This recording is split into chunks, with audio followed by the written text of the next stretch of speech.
Бизнес серіктестер, мына әріптестеріміз онлайн конференциясына келіп отырмыз. Мінекей баршаларыңызға мінекей сәлем.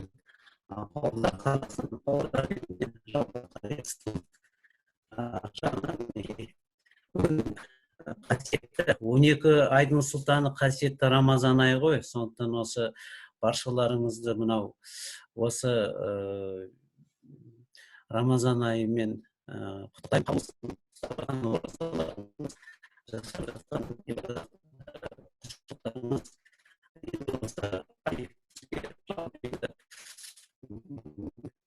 Даусыңыз бақыттың базарында, Алланың назарында болайық. Енді мынау айтып жатырмыз ғой, бүгін мінекей дүйсенбінің аптаның бірінші күні, сондықтан енді жақсы көңіл күй сыйлайық.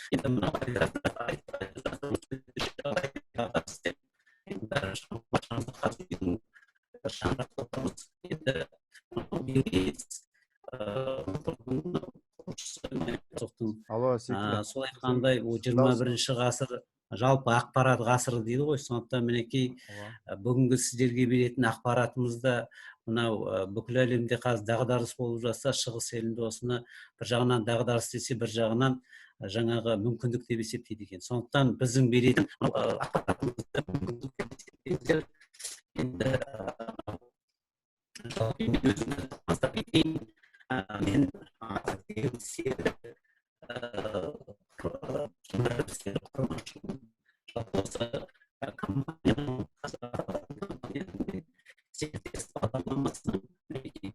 Алло, Серге, сіздің даусыңыз кейде жоғалып кетеді, естілмей қалады. Ау. Помеха болып жатыр, сіздің даусыңыз кейде жоғалып кетеді, естілмей қалады. Естілмей қалып жатыр ма? Бір жерге тиіп отырсыз ба, мышканы ұстап отырсыз ба? Жоқ, еш нәрсеге тиіп отқан жоқ секілді. Кейде бір жылдар кетеді. Чатты қарасаңыз, жазып жатыр халық. Бұл енді мынау жалпы енді жаңа айтып жатырмын ғой, мына осы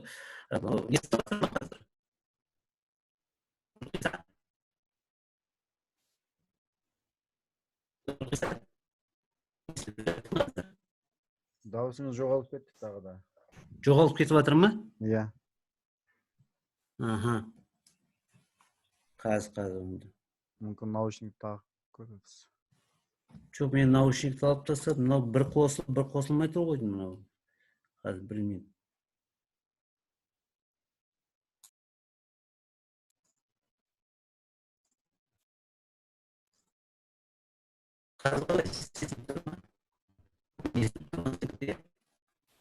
Жоқ, помеха бар. Анық естілмейді. Ау. Анық естілмейді даусыңыз. Анық естілмей тұр. Қазірші? Кейде жақсы естіледі, кейде жоғалып кетеді. Қазір жақсы естіліп тұр ма? Иә, енді жақсы естілді. Енді мынау жаңа таныстырып жатырмын да, мен енді Темір Серік Құрмашұлымын. Осы бағдарлама бойынша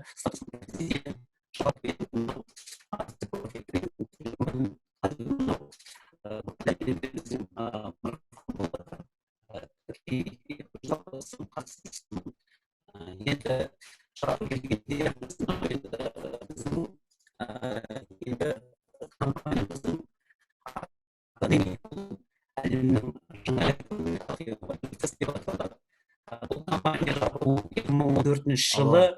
Алло, Серге, даусыңыз көбінесе жоқ болып кетіп жатыр. Онда айкөнің қанын айтайық. Қаз, 1 минут. 1 минут беріңдер маған. Болмаса телефоныңыздан қосылыңыз, иә. Иә, соны телефоннан қосайыншы қазір, 1 минут. Телефоннан қосайын.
естіп тұр ма?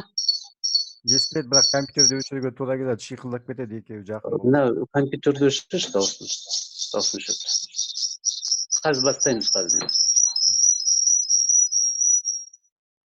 Ал естіліп тұр ма енді? Енді жақсы естіледі, Аха. Енді кешіріңіздер, мынау техниканың ақаулықтарымен осындай міне кішкене 2-3 минут уақытымызды алып қойдық. Мен жаңа таныстырып жатқан едім, мен өзім Павлодар қаласынанмын. Мынау есімім, аты тегім менің Теміров Сері Құрмашұлымын. Қазіргі мынау айтылатын компаниямыздың серіктес бағдарламасының статусы бойынша мен президентімін. Мұнда мінекей мастер профи тренинг түлегімін. Жалпы енді осы компания 3 жыл бұрын осы жобаға келген. Бұл компания енді мынау NEMI деп аталады, әлемнің жаңа экономикалық эволюциясы. Бұл компания 2014 жылы құрылған. Жалпы былтыр қазан айында мынау Үндістанда Нью-Дели қаласында 20 000 адам бүкіл әлемнен жиналып 5 жылдығын атап өткенбіз. 2014 жылы мынау академик ЮНЕСКО бар, конструктор. Соның мына инновациялық көлік технологиясының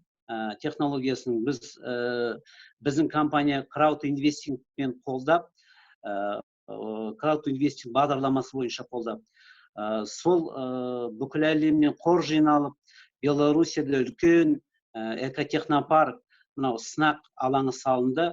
Сол экотехнопаркқа жылда фестиваль болып тұрады. Өзіміз де сол фестивальға барып тұрамыз. Мен 18-19 жылдар барғам сол фестивальға. Енді өзімнің командамен барғам.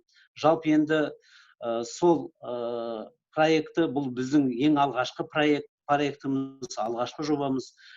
Қазіргі сол жобаны мынау Араб елі қолдап, сол Шарш қаласында осы жолдар салынып жатыр. Енді қазіргі дағдарыспен, мынау төтенше жағдаймен келесі жылға сол экспо болушы еді. Қазан айында сол ендігі жылға шегеріліп жатыр.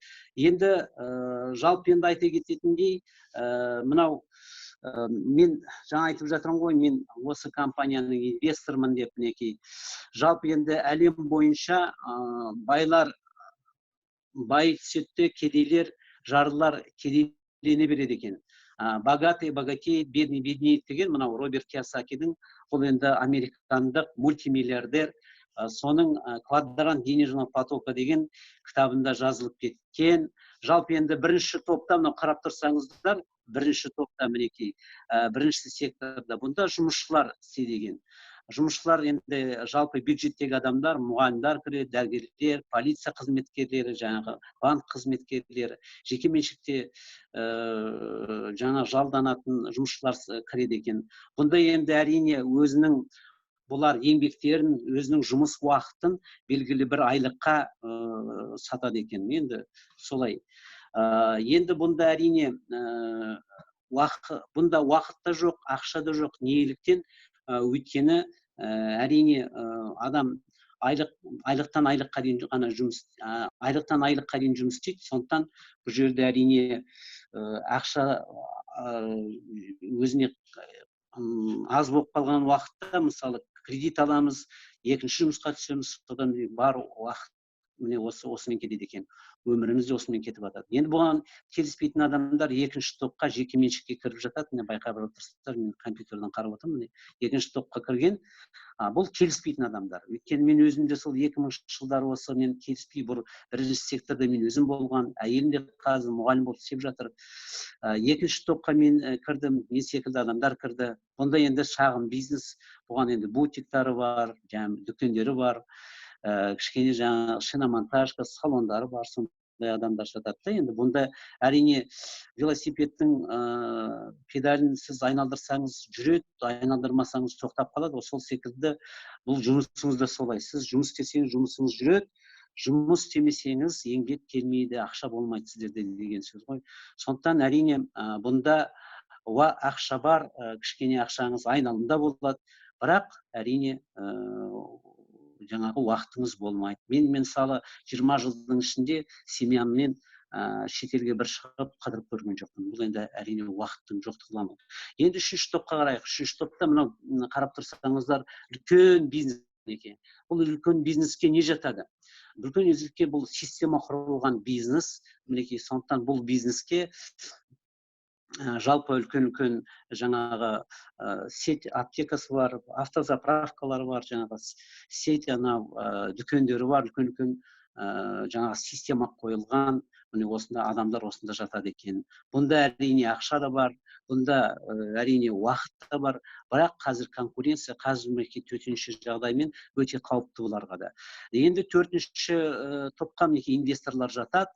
Бұл әрине уақыты да бар, ақшасы да бар, белгілі бір ақшасын жаңа жұмыс ететін адамдар ғой. Сондықтан деньги делаю деньги дейді, жалпы енді ақшаны ақша жасайды дейді. Сондықтан бұл төртінші топ инвесторлардың тобы. Әрине, міне қарап тұрсаңыздар, бірнеше екінші секторда мінекей 90% адам болса, үшінші, төртінші секторда мінекей қарап тұрсаңыздар 10%. Ал енді ақша бөлінеді екен, бүкіл әлемнің ақшасы, жаңағы 90% бүкіл әлемнің ақшасы 10% адамдарда болады екен.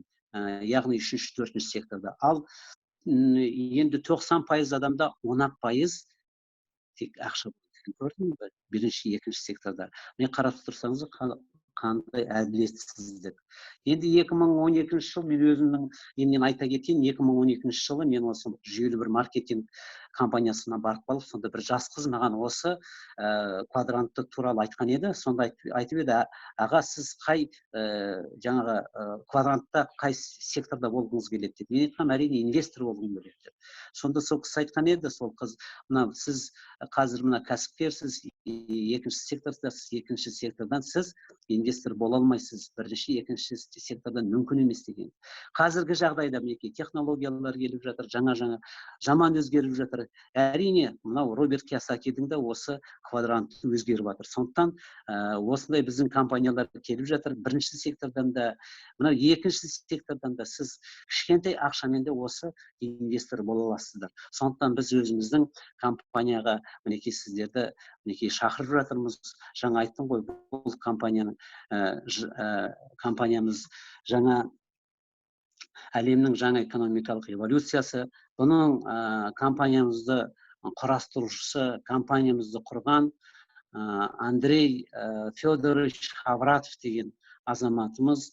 Бұл біздің бас директорымыз, өзі үлкен кәсіпкер, инвестор, бизнесмен. 1998 жылдан бастап осы бизнес саласында жүрген, инвестициялық. Сондықтан өте тәжірибесі мол, бір құлап, бір жаңа қайта көтеріліп осы дағдарыс уақытында 2008-де сондай дағдарыстар болды ғой. 98-де болды. Сол миллионер болған, мінекей өзінің мінекей өміріндегі тәжірибесімен бұл кісі мінекей осындай үлкен компания құрып, жаңағы біздің жалпы мынау криптонит бағдарламасын құрастырушысының авторы, армандарды жүзеге асыру шебері. Енді мынау миллионер құпиялар Андрей Хавратов пен бағдарламасының тележүргізушісі мінекей Миллионеринші журналының жаңағы 2018 жылы ең үздік бизнес коучы, жалпы әлем генералдары, бейбітшілік үшін халықаралық қоғамдық бірлестіктің инвестициялық кеңесінің төрағасы және бітімгер генерал осы кісі.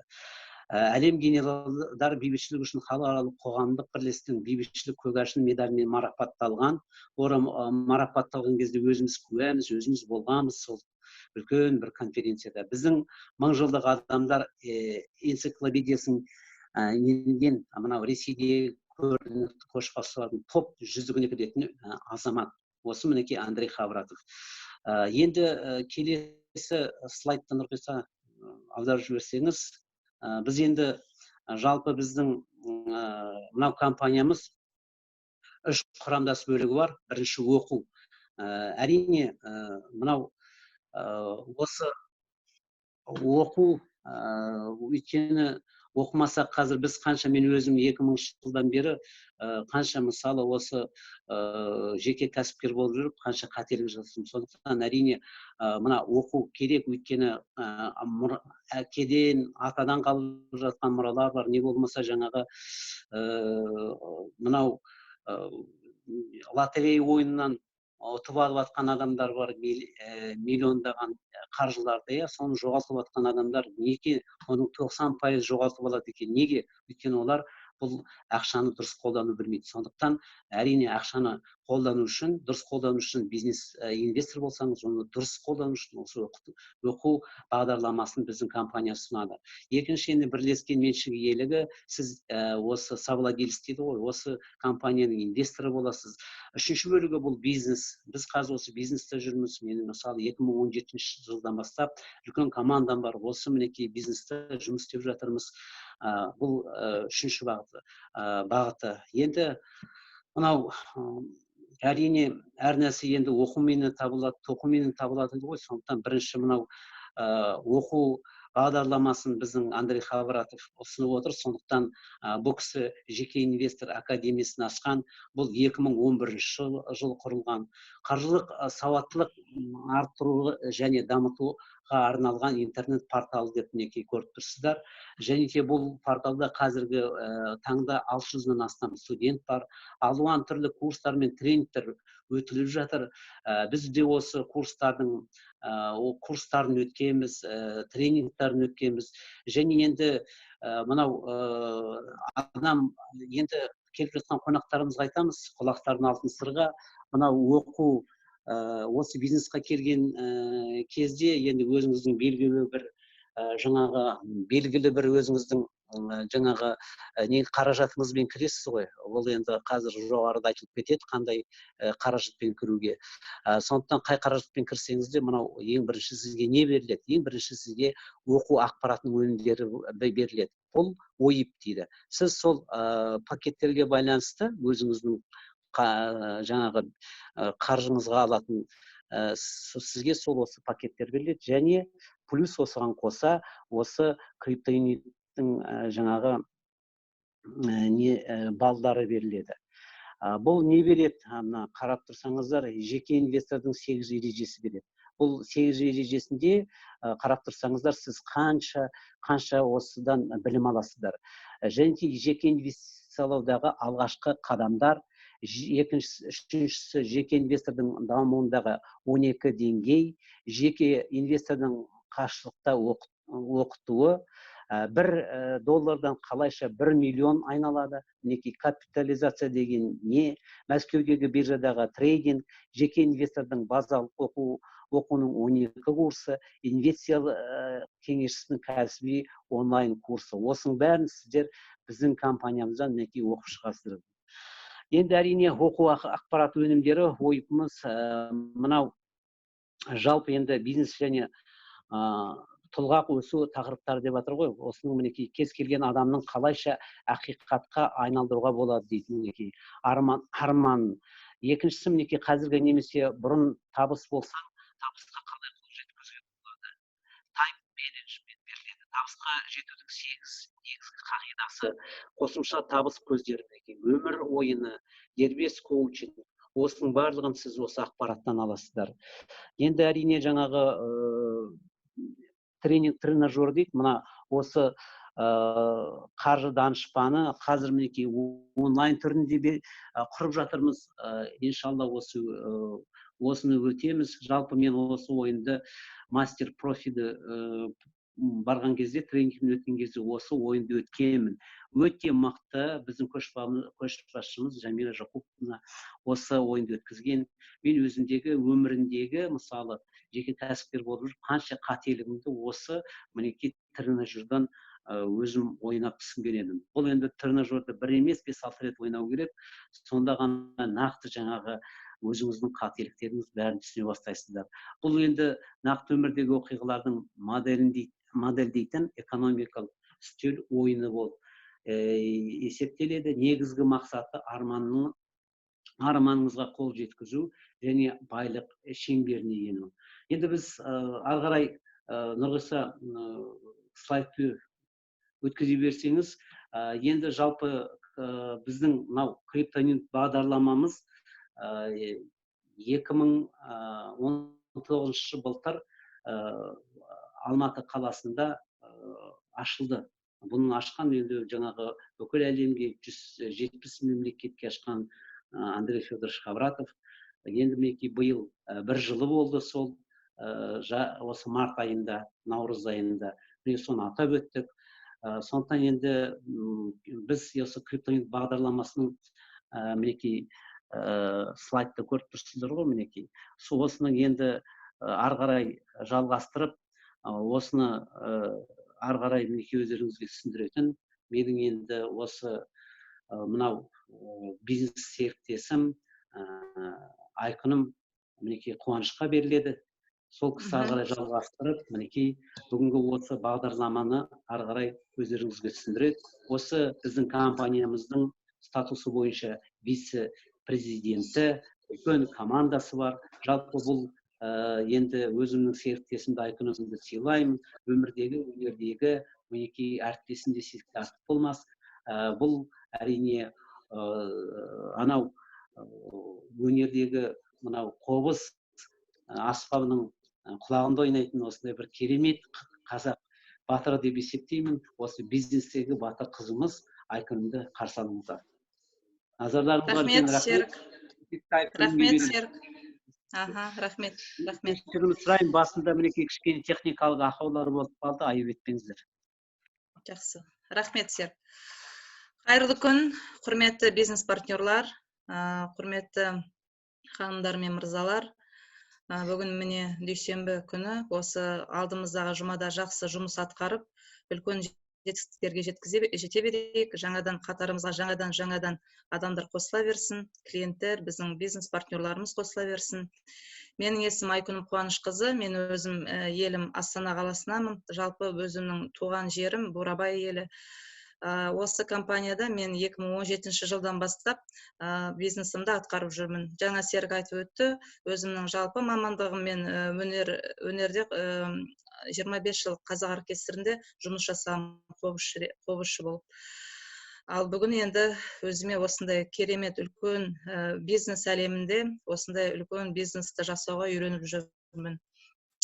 Жалпы және де бізде 3 жыл бұрын активный старт мектебі Жамел Жакуповнан өзі құрған активный старт мектебін. Сол активный старт мектебінің жүргізушісімін. Және де бүгін марафон 260 өтіп жатыр, соның қатысушымын. Енді криптоюнит дегеніміз не? Криптоюнит дегеніміз жалпы бұл әлемде қазір ең бірінші шығуға қатты үлкендік дайындықта болып жатқан цифрланған акция. Қазір қарап отырсақ, әлем өзі барлығы полностью цифровизация, полностью цифрланған ақшаларға, барлығына үлкен бір өзгеріс болып жатыр. Ал біз бұған уже міне 1 жылдан аса біз үлкен дайындығымыз болды. Сол өте керемет. Біз көп адамдар әлі жалпы цифр дегенді білмейді, крипто дегенді сөздерді білмейді. Мынау егерде биткоинді алсақ, бұл әлемде бірінші, ол тарихта қалады енді. Крипто жаңағы биткоин бірінші әлемге шыққан криптовалюта болып. Ешқандай материалдық обеспечениесі болмаса да, бірақ бүгін бұл криптовалютаның бір несі тарихта қалатын. Енді біздің криптоюнит алсақ, бұл да ала жазса біздің әлемге шығатын ең бірінші цифрланған акция болады. Ең бірінші цифрланған акция. Оған дейінгі барлық компанияның акциялар пакет акция деп аталған екен. Енді жалпы криптоюнит бізге не береді? Криптоюнит біріншіден оқу бағдарламасына біз қатыса аламыз. Екіншіден инвестициялық портфельдің иесі болуымызға үлкен мүмкіндіктеріміз бар. Үшінші, ай сайын лояльный бонус, адалдық бонус деп аталады. Соны алып тұруымызға бізде үлкен мүмкіндігіміз бар. Профи бонусты алуға мүмкіндік бар бізде. Және келген және ашық қаржыландыру. Алтыншысы, активтердің ұлғаюы есебінен криптоюнит құнының артуы. Жетіншісі, жаһандық мерчендайзинг. Жалпы 80 миллиард криптоюнит шығарылды. Бүгін компаниямызда 80 миллиард криптоюнитіміз бар. Және де осы 3 фазаға бөлінді. бірінші фазада 30 миллиард криптоюнит бүгінгі таңда сатылды. 30 миллиард криптоюнит сатылды. Бұл 30 наурызда 2019 жылы Андрей Федоровичтің қатысуымен Алматы қаласында үлкен региональный конференция болды. Сол күні, келесі күні бізде осы программамыз, криптоюнит программамыз ашылды. Және де 8 этапқа бөлінді кезеңге. Екінші фазамыз, бүгін біз уже екінші фазаға көштік. Үлкен компаниямыз мықты дамып жатыр. Осы екінші фазамызда 20 миллиард криптоюнит сатылу керек. Сол үшін бүгін бізде үлкен біздің мақсатымыз осы адамдарға, халыққа осыны жеткізу, осындай мүмкіншілікті беру. Қазір мен айтамын, не үшін бұндай мүмкіншілік? Неге әр қазақтың отбасысы осыны білу керек? Және де екінші бүгінгі жалпы қазір осыны бірінші этапта кірген адамдардың, екінші этапта кірген адамдардың, біздің бизнес партнерларымыздың 1% криптоюниттері босап жатыр. Босалып, соны уже бүгінгі юнитқа ауыстыруға болады. Юнит дегеніміз компаниямыздың өзі ішіндегі біздің валютамыздың аты юнит деп аталады. $1 бүгін 1 юнит. Көп адамдар, біздің көп бизнес партнерларымыз криптоюниттарын ауыстырып, бүгінгі таңда біраз жағдайларын жасап жатыр өздерінің. Ол өте компаниямыздың дұрыс дамып келе жатқан себебін білдіреді. Үшінші фазамызда біздің жалпы активтеріміз, мен қазір сіздерге айтам, қандай бізде активтері бар. Сол активтеріміз 100 триллион долларға бағалану керек. Бұл 2004-тен 2008 жылдардың арасында болу керек жалпы. Осы 4-8 жылдың арасында сондай үлкен 100 триллион долларға дейін бағалану керек. Бағасы, құны көтерілу керек активтеріміздің. Және де осы үшінші фазада 20 миллиард криптоюнит тағы да сатылу керек. Және де 10 миллиард криптоюнит бұл компанияның өзінің резервында қалады. Ол сатылмайды.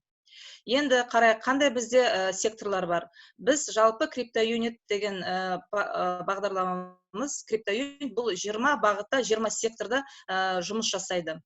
Инвестициялық ақшалар құйылады. Бүгінгі таңда осы 20 сектордың ішінде 10 секторға ақша құйылды. Ол қандай секторлар? Бұл инновациялық транспорт. Инновациялық транспортқа 18 миллион юнит құйылған екен. Долларда 18 миллион доллар құрылды. Бұл экологиялық өте таза транспорт болады. Бұл және үлкен енді бұл осы жақын арада дивиденд беретін активке жатпайды. Бұл 1-2-3 жыл, 4 жылдан кейін ала жатса, бұл өзінің доходтарына келе бастайды, дивидендный доходтарын. Өйткені бұл ең бірінші, бұл транспорт салыну керек. Бір елде салыну керек, елдерде салыну керек. Содан кейін барып, адамдар жүргеннен кейін барып, бұл уже дивидендный доход әкеледі. Соны біз өте қатты білуіміз керек. Қашан әкеледі, биыл әкеле ме, ендігі жылы әкеле ме деген сөз болмау керек бізде. Өте табиғи, таза, экологиялық таза бізде осындай мықты бір транспортымыздың, инновациялық транспортымыздың бірі. Келесі, осы транспортқа 18 миллион ақша құйылды. Бірақ болашақта бұл транспорт шыққан кезде әлемге бұл өте үлкен дивиденд әкелетін, прибыль әкелетін сондай бір активіміздің бірі болады. Келесі, алтын секторы. Алтынға 13 миллион 300 мың юнит құйылды. Қарап отырсаңыздар, міне золото Урала дейді. Сол жерге 9 миллион 805 мың 332 доллар құйылған екен. Капитализациясы бүгінгі таңда 75 миллион доллар. Уже бұл дивидендный доход емес, бұл капитализация дейді. Өткенде бізге біраз документтерді көрсетті. Сонда мынау жаңағы салған ақшамыз бар ғой. Бірақ оның жердің астында қаншама алтын бар екен, аудитор тексеріс өткен кезде алтын өте көп екен золото Уралында. Келесі Ганна, золото Ганна де бұл Африкада, Танзания золото, бұл жерлерге де инвестициялық ақша құйылды. Жалпы барлық осы направленияға, жалпы алтынға бүгінгі таңда 13 миллион доллар ақша құйылды. Келесі біздің секторымыз бұл базальт технологиялар, инновациялық базальт. Компанияның негізі салған Дмитрий Воронов. біз Индияда көрдік бұл кісіні октябрь айында кездестік. Жалпы бұл компаниямен 50-50% біз жұмыс жасаймыз. Бұл базальт дегеніміз не? Бұл деген тас. Вулкан уақытында құрылған, жер бетінде құрылған үлкен тас. Бұдан базальтовый волокно шығарылады. Мынандай міне көріп тұрсыздар суретте да. Және де базальттан осы мебельден бастап жиһаз дейді ғой, мысалы лыжа да ол ағаштан жасалады ғой, содан бастап космический корабльдарға дейін жасауға болады екен. Және де 5 рет өнімді перерабатывать ете беруге болады. Машиналарда шығарылады, үйлерде жасалады бұл базальттан. Бұл енді өте керемет актив, мықты актив болады. Өйткені сұраныс бұған өте көп болады. Металдан салынатын нәрсені базальттан да салуға болады, ауыстыруға болады базальтқа. Пластикті да базальтқа ауыстыруға болады. Және де бұл ең кереметтілігі, бұл өте экологиялық таза сондай тас өнім. Неде Польшада бұның заводы қазір құрылып жатыр. Март-апрель айында ашылу керек болған еді. Енді қазір осы біздің жаңағы осы коронавирус өтіп барлық ашылғаннан кейін ойлаймыз, ол да завод ашылып өзі іске қосылады деген үміттеміз. Келесі біздің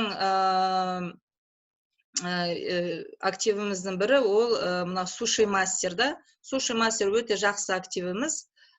Алекс Юновский деген осы иесі, осы суши мастердің жалпы 10 жылдың ішінде 50 000 мейрамхана ашылу керек екен. Сонда үлкен план бар. По-моему, енді біздің компанияда 50-50% жұмыс жасайды суши мастермен. Бүгінгі таңда 30-дан асам біздің мейрамханалар ашылып жатыр. Бұл да өте бір жақсы бір түрі, өйткені адамдарға не керек? Бірінші тамақ керек, барлығы қандай үйлерінде отырса да осыны заказ беріп жатыр. Сушиді да, пиццаны да барлығын үйлеріне заказ береді, ақша жүріп жатыр. Қандай кризисқа қарамаса да. Келесі біздің сектор. Қандай сектор бізде? Келесі секторымыз Китмар фильм өндірісі. 2005 жылы Нұрлан Мамакеев құрды осы компанияны. Қырғызстанда тұрады Нұрлан Мамакеев. Кино және анимация саласындағы инновация. Бұл компанияның жалпы, бұлар бірінші рет қана әлемге шығайын деп отқан жоқ, бұлардың 15-тен астам сәтті жобалары жасалды. Бүгінгі таңда мақсаты компанияның жаңағы дайын киноны Қытай мен Үндістанда сондай-ақ әлемдік кино нарығында сапалы ойын-сауық жобаларымен кино өндірістер құру дейді. Бұл қазір үлкен бір человек-дракон дейді, осындай кино дайындалып жатыр. Адам-дракон деп қалай қазақша оны айтады. Сол киноны дайындап, қазір бір 70%-ға бұл кино дайын. Енді осы жылдың аяғына дейін бұл кино жалпы кинокомпанияға, Қытай кинозалдарына шықса, Үндістан кинозалдарына шықса, бұл да біздің ең бір өте мықты активіміздің біреуі болады. Және де бұл компаниямен біз 50-50%-ға жұмыс жасап жатырмыз. Келесі компания Шикард компаниясы. Шикард компаниясы, Серік Төрекешті барлықтарыңыз білесіздер. Жалпы бұл онлайн платформасы өте бұл да іске қосылады жақын арада. Енді кәсіпкерлер мен тұтынушылардың арналған әлемге әйгілі платформа. Жалпы бұл платформа бізге өз бюджетімізді үнемдеуге және жеке қаржыны дұрыс бақылауға көмектеседі осы платформа. Тамақ алсақ та, киім алсақ та, парикмахерскийға барсақ та, жалпы қай жерде бұл біздің платформа бар, сол жерде бізде үлкен, мысалы 50%-ға дейін скидка болады. Осындай жаңағы кәсіпкерлерде болады. Кәсіпкерлер осы платформаға кірсе, өз бизнесін кіргізсе, біз сол арқылы өте жақсы, кәсіпкерлерге де өте жақсы. Бізге де өзінің ақшаларымызды үнемдеуге осы платформа өте қолайлы болады. Бұл енді жақын арада іске қосылғанда біз оны барлығын түсінеміз. Бұған Шикардқа 4.194.000 акция деймін, ақша құйылды. Инновациялық инвестициялық акция құйылды. Так, кинокомпанияға мен жаңа айтуға ұмытып кеттім. Кинокомпанияға почти $1 миллион ақша құйылды кинокомпанияға. Және де синтетикалық алмаз өндіретін зауыты Алматы қаласында бұл болады. Бұған уже $1 миллион ақша құйылды. Бұның енді жаңағы шығаратын өзінің заводын, технологиясын қазір күтіп отыр. Қытайдан келу керек, жол ашылғаннан кейін ол барлығы орналасады. Бұл да іске қосылады. Алмаз бұл жалпы міне неше түрлі бұйымдарды шығаруға болады, және де бұл күллі стоматологияда болсын, косметологияда болсын, жаңағы ракетостроениеда болсын, технический алмаздар дейді, барлық жерде қолданады. Бұл да біздің активіміздің ылғында бір ақша келіп тұратын, доход әкеліп тұратын активіміздің тағы да бір жақсы түрі болады. Осындай керемет активтеріміз бар бүгін бізде. Так, келесі қандай бізде недвижимость бар, да? Недвижимость жылжымайтын мүлік. О жерге бізде 2 миллион 270 мың юнит доллар ақша құйылды. Бұл Краснодарский край, Краснодарский крайдың жері, және де Таиландта Пхукетте деген жер. Ол Пхукетте деген жері өте сондай туризмді дамиды, о жақта енді жалпы дамылған ғой туризм. Егер де ол сол жерге болашақта мысалы біздің компания сондай не құрса, гостиничный үлкен мықты комплекстар құрса, одан сайында оның құнын арттыруға болады о жерде. О жерде уже жер болмайды, кәдімгідей уже гостиничный бизнестан тағы да ақша түседі бізге, дивидендный доходтарымыз түсіп отырады. Өзіміз барып демалсақ та, сол жерден өзіміздің дивидендный доходтарымызды алып отырамыз. Өте бір жақсы активтің бір түрі. Келесі криптовалюта, блокчейн дейді. Барлықтарыңыз білесіздер, Apple, Amazon компанияларда, Apple, Amazon, Google компаниялары уже әлемге шығып алған мықты миллионный товар обороттары бар, триллион ба, миллиард, по-моему, товар обороттары бұлардың. Бұл компанияларында акциялар енді қымбат, негізі қымбат болса да, бұларға да біздің компания ақша құйылып қойды бұл компанияларға да. Бұл жерге, по-моему, қанша бізде ақша құйылды? Бұл жерге криптовалюта и блокчейн дейді. Криптовалюта блокчейнға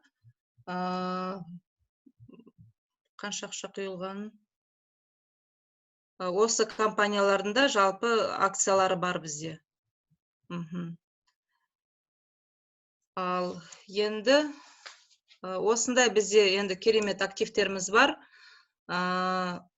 Жалпы бүгін барлығын қосып санаған кезде, бүгінгі таңда өткенде бізде собрание болды, сонда айтты, 400 миллионнан аса, 430 миллион доллар біздің капитализация осы барлық активтарымызды қосқан кезде ақшасы өте жақсы көтеріліп жатыр. Және де бізде әлі 10 секторға ақша құйылған жоқ. Ол ауыл шаруашылық секторы бар, денсаулық секторлары бар. Одан енді болашақта оған да ақырындап ол активтерге де ақша, инвестициялық ақша құйылып, ол активтерімізде жұмыс істей бастайды. Так, енді криптоюнит туралы жалпы мен ойлаймын барлығы түсінікті. Бүгін біз барлығымыз осы мүмкіншілікті халыққа беруіміз керек, айтуымыз керек. Қараңыздар, бірақ қана криптоюниттің өзі қаншама мүмкіншілік беріп тұр адамға. Қанша жақтан сізге ертең болашақта үлкен қаражат, дивидендный доход түсіп тұрады. Соны түсіндіру керек адамдарға.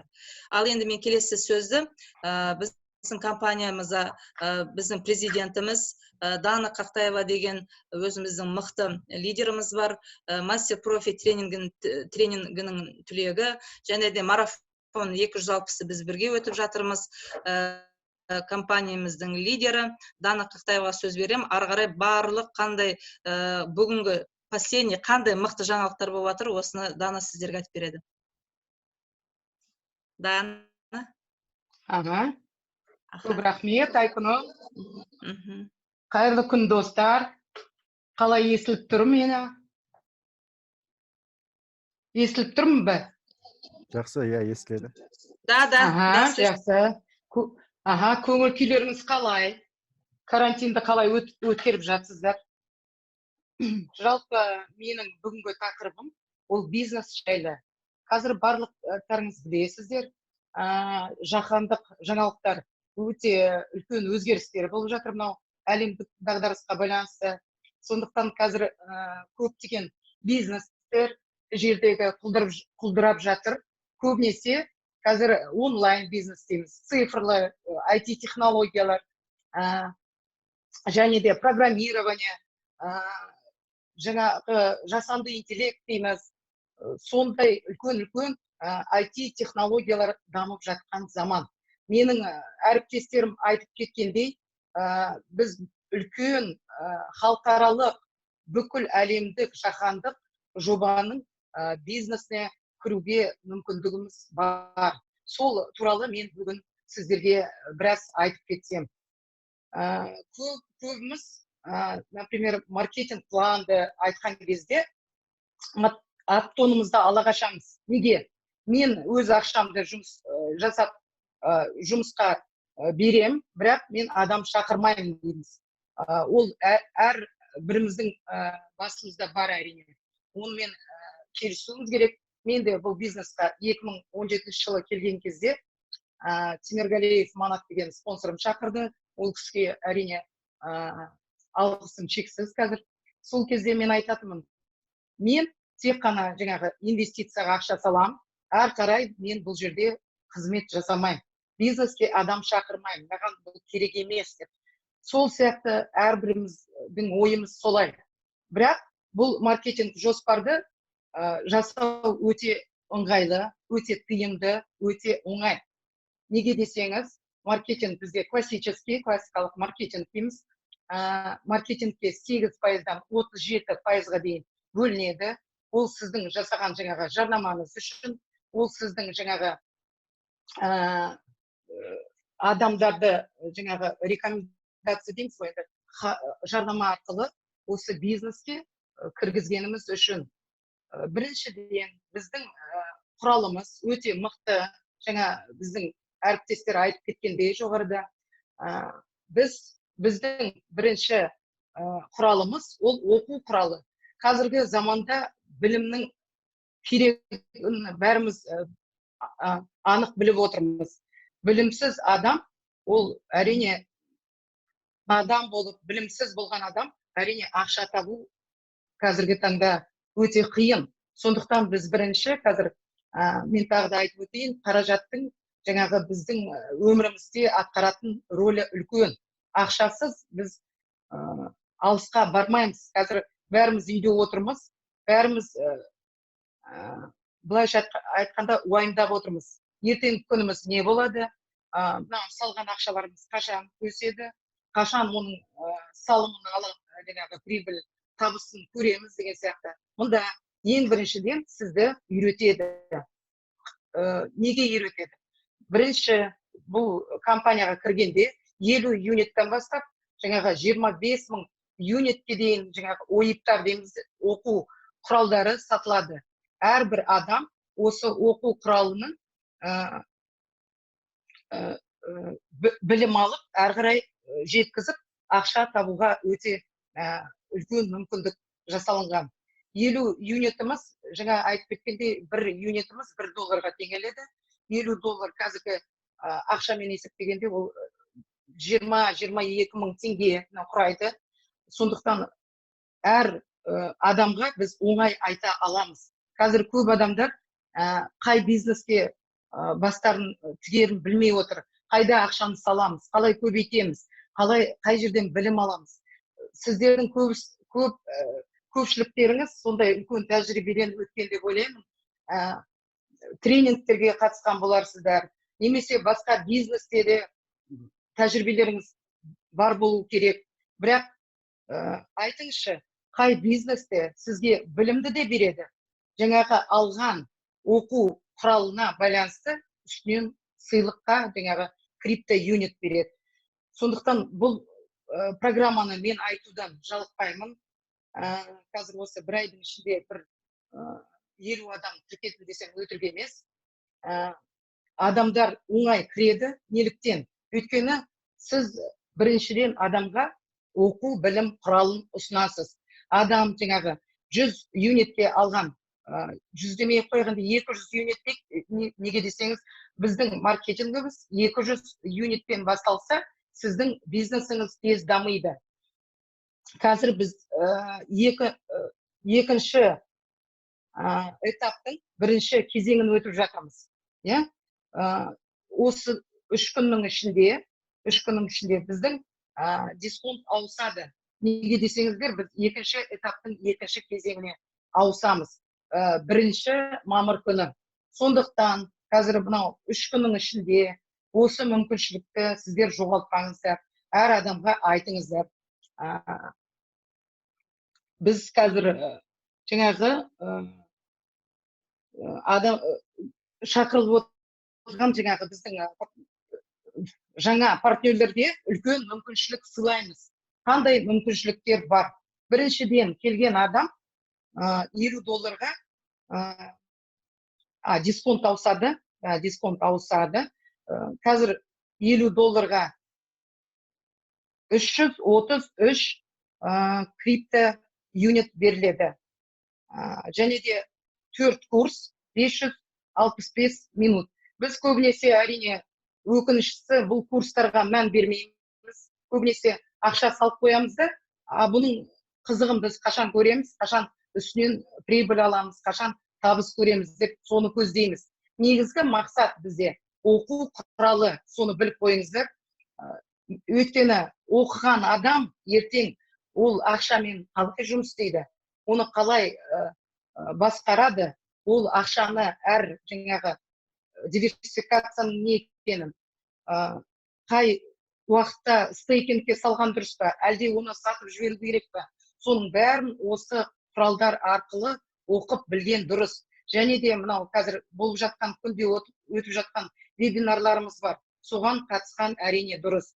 $50-дан $10,000-ға дейін жаңағы біздің курстарымыз бар. Ол курстарға сіздерге сыйлыққа әрине жаңағы крипто юниттер беріледі. Мен өзім көп жаңағы тренингтерге қатысам. Қазірде 2 марафонға қатысып жатырмын. Біз білім алған кезде бізге сыйлыққа ешқандай активте, токенді, цифрлы акцияда берілмейді. Бұл компания сізге өте үлкен сыйлықтар жасап жатыр. Сондықтан бұл сыйлықтан біз бас тартпауымыз керек. Мейлінше адам шақырып, өзіміздің де жаңағы өзіміз де осы компаниямен бірге өсіп, өніп, дамып, бұл мүмкіншілікті әр қарай ұрпақтан ұрпаққа жалғастырсақ, нұр үстіне нұр болады деп ойлаймын. Так, келесі слайд бізде. Так, локап раскрытие дейміз. Қазір бірінші этап, екінші этапта крипто юнит алған адамдар, жаңағы босатылу кезеңі дейміз, локап раскрытие. 1% босатып алып, сатуға да қойып жатыр біздің ішкі биржада, внутренняя биржа. Немесе жаңағы қазір 1 майдан бастап үлкен керемет жаңалығымыз стейкинг ашылады. Сол стейкингте бізде депо счет деген болады. Депо счет депозитарный счетқа ұқсайды. Неге десеңіз, әр салымшы өзінің жаңағы салған ақшасына белгілі 1% алады. 1 айдан бастап жаңағы 1 айдан бастап 35 айға дейін жаңағы локап раскрытие дейміз ғой. Сол жаңағы босатылу кезеңдері жалғасуда. Қазір міне мартта, апрельде алған өзімді де айта кетейін, менің әріптестерім жаңағы ішкі биржада керектісін сатып алып, қалғанын әрі қарай стейкингке ұстап отырған жайы бар. Сондықтан біз сіздерге айтар жаңағы ақылымыз, кеңесіміз, бұл крипто юниттің саны өте жоғары өседі. Қазір 10 центтен, 20 центтен, 50 центтен сатып жібермеңіздер. Одан да әрі қарай стейкингке жалғастырып, кейін бұның құны $10 болған кезде, $40 болғанда ол өте қомақты ақша. Сол кезеңге дейін дұрыс ойланып, жаңағы сіздерден де тәжірибесі көп, сіздерді шақырған өздеріңіздің спонсорларыңыз бар, басшыларыңыз бар. сол кісілермен кеңесіп барып бірге жасауларыңызды өтінеміз әрине. Сатып жібермеңіздер. Өйткені ол құны жоғалмайтын актив. Біздің мынау инвестиция жасау мақсатымыз не? Инвестиция жасау мақсатымыз әрине ол біріншіден жаңағы пассивный доход дейміз ғой. Сол пассивный доходқа жаңағы өмір сүру, жаңағы табыс дейміз да, пассивтік табысқа өмір сүру. Жаңағы пассивтік табыс қашан болады? Ол жаңағы компания тұрақты, дұрыс, жаңағы әр салған өндіріс жұмыс жасап, сізге жаңағы біз 10 несін айтып кеттік қой, Айкүнім, 10 актив көзін. Сол 10 актив, ертең жаңа 20 актив болған кезде, 20 актив болған кезде, барлығы жұмыс жасап жатқан кезде сіздер 20 есе көп аласыздар. Сондықтан асықпаңыздар, әлі де атқарылатын жұмыстар өте көп. Және де бізде бірінші жаңағы юбилей дейміз ғой, компания 1 жылдығын атқарып жатыр, плюс 40 балл кіру сіздерге сыйлыққа беріледі. Осы мүмкіншілікті жоғалтпаңыздар. Және де біздің юбилейный промоушенымыз бар, экспресс промоушен, оны да айта кетейін мен сіздерге. Крипто юнит бағдарламасын жеке кабинетіне тіркелген жағдайда 100 болып аласыз дейді. Ол өте үлкен сыйлық. Қазір 30 апрель дейміз, 30 сәуірге дейін жалғасуда. 3 күн ішінде жаңағы шақырмаған адамдарыңызды, жаңағы айтылмаған көршілеріңіз болса, басқа да ағайын туыстарыңыз болса, айту өте қажет. Күніне, например, 10 адамға сондай жақсылық жасасаңыз, $10 өзіне жаңағы Академия частного инвесторда кабинет ашылады. Ол 4,5 мың теңгені құрайды. Және де сыйлық 100 крипто юнит сыйлық қалады. Қазір 100 крипто юнит қарап отырсаңыз, портфельде ешқандай бір ценность дейміз ғой, ешқандай бір бағалы нәрсе емес сияқты. Бірақ 5 жылдан кейін, 10 жылдан кейін қараңызшы, 2028 деп отырмыз. Бір крипто юниттің бағасы $1250 құрайды. Сонда сіздің алған, сыйлыққа алған $100 қанша ақшаға айналады? Ол өте үлкен ақшаға айналады әрине. Ол $125,500 құрайды. Сондықтан қазір біз сондай мүмкіншілікті жоғалтып алмауымыз керек. Әр жаңағы отбасына, өзіміздің жақын туыстарымызға сыйлауымыз керек. Және де біздің жаңағы біліктілік үшін экспресс бонус программасы 30 марттан 31 желтоқсанға дейін жұмыс жасауда. Қазір көп жаңағы әріптестеріміз іске қосылуда. Сіздер де қалмаңыздар, жаңа келген адамдар бәрін меңгеріп кете алмас, бірақ біз мейлінше түсіндіруге өте тырысамыз әрине. Жаңағы серіктестік есептеумен бірге 350-ден 134 мың юнитке дейін қосымша жедел бонус алғыңыз келеме деген жақсы сұрақ әрине. Агент, бәріміз білеміз, біздің классикалық маркетингте 2 адам шақырсаңыз, сіз агент, 2 адам $200, өзіңіз $200 кіресіз, 2 адам артыңыздан еретін болса, $200 сіз агент жаңағы статусына ие боласыз. Бірақ жаңағы агент өзі $200 ойып сатып алып, 5 адам артынан өзі сияқты информацияны дұрыстап қабылдап, бизнеске араласатын болса, 25 күннің ішінде сіз $350 алуға мүмкіншілігіңіз бар. Сондай мүмкіншілікті әрине жоғалтып алмаңыздар. Ол өте керемет. Бәріміз агент де болдық, кеңесші де болдық, менеджер де, барлық сатылардан өттік. Бұл өте оңай маркетинг. Сондықтан бұның жасаудың еш қиындығы жоқ. Мен жасайтын болсам, сіздер де оңай жасай аласыздар. Консультант, кеңесші, 5 адам шақыратын болса, өзінің личный объем дейміз, өзінің жеке өзінің қаражаты $500 құрау керек.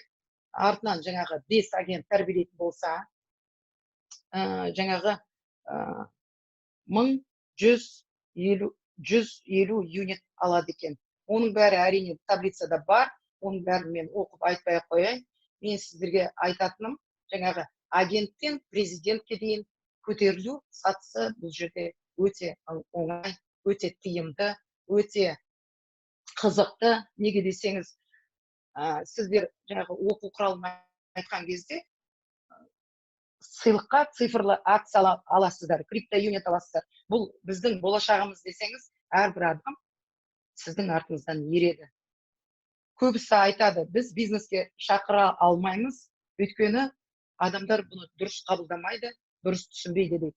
Мен айтам, сіз өзіңіз қалай кірдіңіз, бұл бизнеске сізді кім қалай шақырды, өзіңіздің кірген күніңізді еске алыңыз.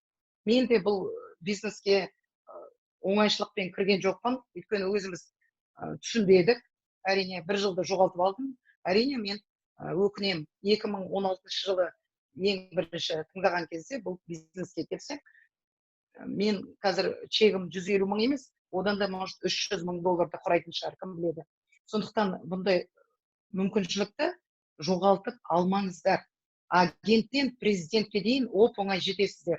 Агент, консультант, менеджер, таблицада бәрі бар, мен оның бәрін оқымай қояйын. Топ менеджер, вице, одан кейін президент дейді.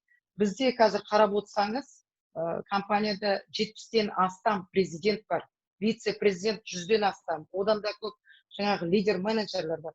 Бұл басқа компанияларда мұндай атаққа ие болу өте қиын.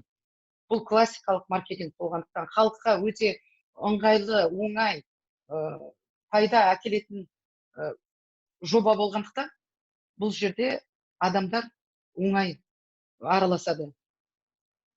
Қазір менің сетімде 23 мың адамға жуық партнер бар, өте қуаныштымын. Әрбірі қазір өздері жеке-жеке жұмыс жасап жатыр атқаруда. Мен де ойламадым, 3 жыл бұрын осы компанияның президенті болам, артынан осыншама адам керек. Сондықтан бұл бизнесті өте оңай, өте ыңғайлы, өте тиімді ғып бастау керек. Тағы да бір айтып кететін өте керемет жаңалығымыз, бұл 1 мамыр дейміз ғой, 3 күннен кейін үлкен мереке алдымызда. Сол мерекеге байланысты бізде VIP клуб дайын ашылуға. VIP клуб частного инвестора дейді, жеке инвестордың VIP клуб. VIP, жаңағы ағылшынша аударғанда, ол особая персона дегенде беріледі, ерекше персона. Әрине, VIP клубқа өту өте ыңғайлы. Неге десеңіздер, әрбір серіктестер VIP клубқа өткен ерекше жағдайда жаңағы оқу құралдарын алады. 35%-дан 75%-ға дейін жеңілдікпен. Одан кейін жаңағы біздің бизнесте мынау шығып жатқан үлкен жаңалықтар бар деп айтып отырмыз ғой. Біздің бизнесте жаңағы жеке жасанды интеллект дейміз. Сол құралдар, роботы, боты, сол көмекке келіп, біздің жаңағы әлеуметтік жүйеде жұмысымызды жақсартуға жеңілдіктер туғызады. Өте керемет әрине. Тағы да айта кететін болсақ, эксклюзивное предложение. Енді қысқаша айтатын болсақ, ерекше жаңағы жағдайлар туғызылады біздің VIP клуб мүшелеріне. VIP клубқа кім мүше бола алады? Әрбір жаңағы желающий дейміз ғой, әрбір өзінің еркі бар адам. Бір жаңа кірген адамда VIP клубқа мүше болып өте алады. Және де біздің барлық серіктестеріміз $10-дан $100-ға дейін. Жаңа кірген серіктестер $10, агент $10, әр қарай таблица бойынша қарайсыздар. Жаңа консультант $20, одан кейінгі менеджер $30, солай $10-дан қосыла береді. Ерекшелігі тек қана жаңағы вице-президентпен, президенттің ортасында $80 вице-президент төлейді, $100 президенттерге жаңағы айма-ай төлейтін жарна. Ол жарна сіздерге өте көмектеседі. Неге десеңіз, барлығымыз тұрақтылықты қажет етеміз. Әрбір бизнеске біз неге өтеміз?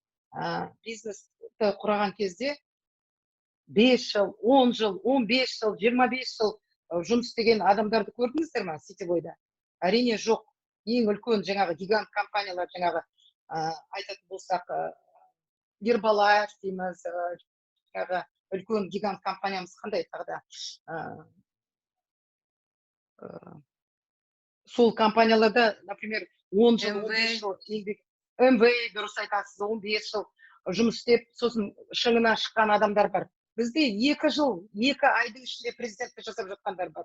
2 айдың ішінде. Сондықтан бұл классикалық маркетинг өте оңай, өте тиімді. Және де бізде жаңағы жасалып жатқан сыйлықтар өте көп. Сол сыйлықтарға назар аударыңыздар, бізбен бірге болыңыздар, VIP клубқа мүше болыңыздар, өте тиімді.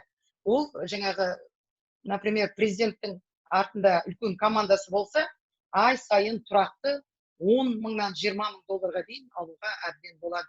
Сіз жаңадан басталып жатқан, жаңа бастап жатқан новичок болсаңыз, жаңа келген адам болсаңыз, артыңыздан бірінші 5 адам ерсе, артынан ол геометрическая прогрессия, геометриялық прогрессия, ол өз-өзінен жаңағы адамдар 5 адамды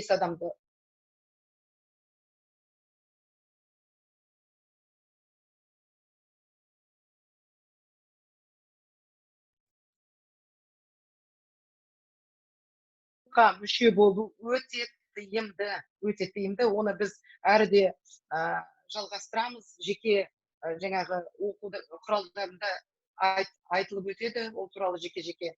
Бірақ қысқаша айтқанда, сіздерге сондай мүмкіншілік, сол мүмкіншілікті жоғалтып алмаңыздар. 1 мамырдан бастап барлығымыз ат салса, VIP клубқа мүше болайық. Соған шақырамын мен сіздерді. Келесі слайдымыз бізде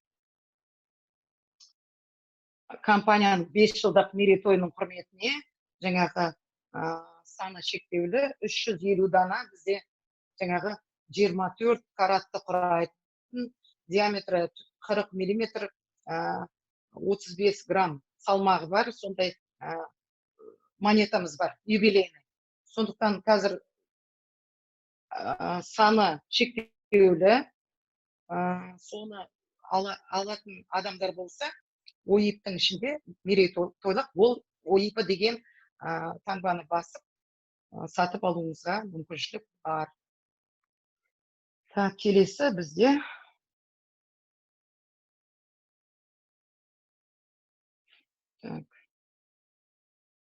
2014 жылдан бастап 5 жылдан асты.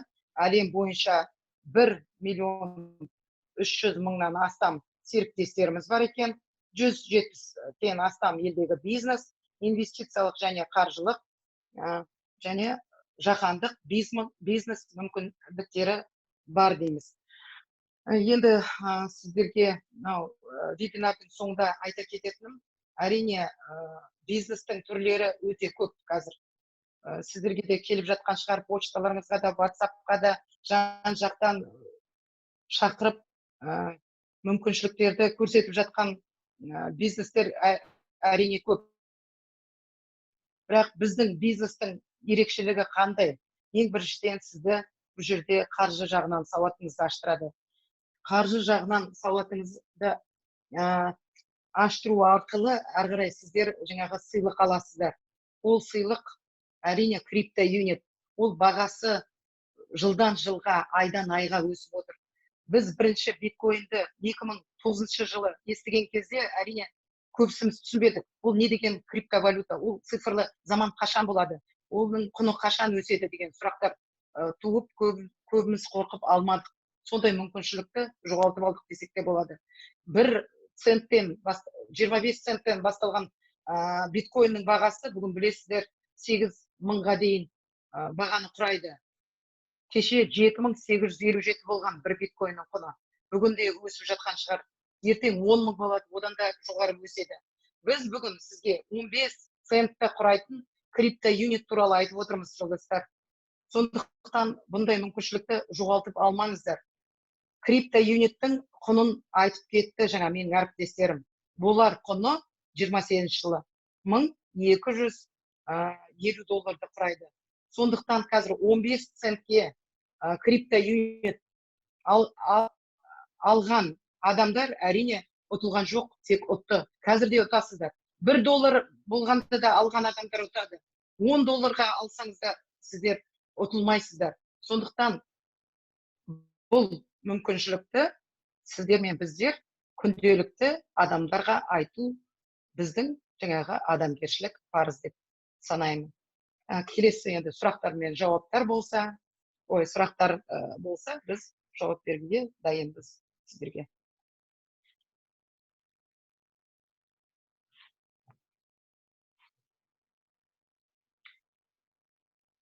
Алло, сұрақтар жоқ па? Сұрақтар жоқ болса, сіздерге енді келесі эфирде кездескенше сау саламатта болыңыздар. Рамазан айы өте керемет қасиетті ай. Сол айда сауапты істерді, сауапты жаңағы амалдарды көп жасауымыз керек деп айтып жатамыз ғой. Сондықтан бұл өте сауапты іс, бұл өте жауапты іс. Сондықтан бірге болайық. Біз біргеміз. Біз үйдеміз, біз бірге. Біз үйдеміз. Сондықтан еліміз аман болсын, бауырымыз бүтін болсын әрқашан. Жақсы көңіл күймен жүздескенше қош сау болыңыздар.